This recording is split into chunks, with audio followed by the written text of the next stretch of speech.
माझे काही काय प्रॉब्लेम्स असले तर मी तिला सांगते, माझ्या मुलाचे काही प्रॉब्लेम्स असतील ते मी तिला सांगते. त्यामुळे आम्ही अगदी ना म्हणजे काय क्लोज झालो. म्हणजे तिचे काही प्रॉब्लेम्स असतील ती माझ्याशी डिस्कस करते, मी तिच्याशी डिस्कस करते. फिजिकल तर आवडतच, म्हणजे फिजिकल काही प्रॉब्लेम्स असले तर पहिला माझा कॉन्टॅक्ट असतो की अरे श्रुती असं होते काय करू. मग ती मला सांगणार की हे पॉईंट्स घे तू. पण आम्ही म्हणजे ते तर सोडा पण पर्सनली एवढे आम्ही क्लोज आहोत.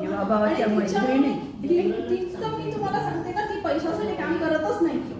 मला तिला सांगायला लागतं की अगं बाई हे बोल हे कर. त्यामुळे मला मी आता ह्याच्यासाठी असते कारण ती म्हणजे पैसा म्हणजे ती नाहीच आहे, काहीच नाही तिचं. त्यामुळे म्हणून मी तिला सांगत असते की अरे नको बाई असं बोलत जा की बाबा हा हे चार्जेस आहेत बरोबर.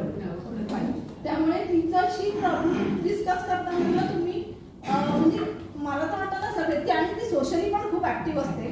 बऱ्याच गोष्टी ती करत असते, सांगतच नाही. त्यामुळे ते नंतर कळतं की अरे नाही हे आहे श्रुती आहे त्याच्यात. त्यामुळे ती आणि ती माझ्यासाठी पण नाही पण माझ्या मुलासाठी, म्हणजे माझा मुलगा ना ऍक्च्युली कोणाच ऐकत नाही. पण ते श्रुतीकडनं आलं ना की काय म्हणतात ना ते सोनाला मी कान टोचले. आता म्हणून मी ती विचारलं की श्रुतीचा तर मी व्हिडिओ रेकॉर्ड केला की त्याला चष्मा आहे. मग ती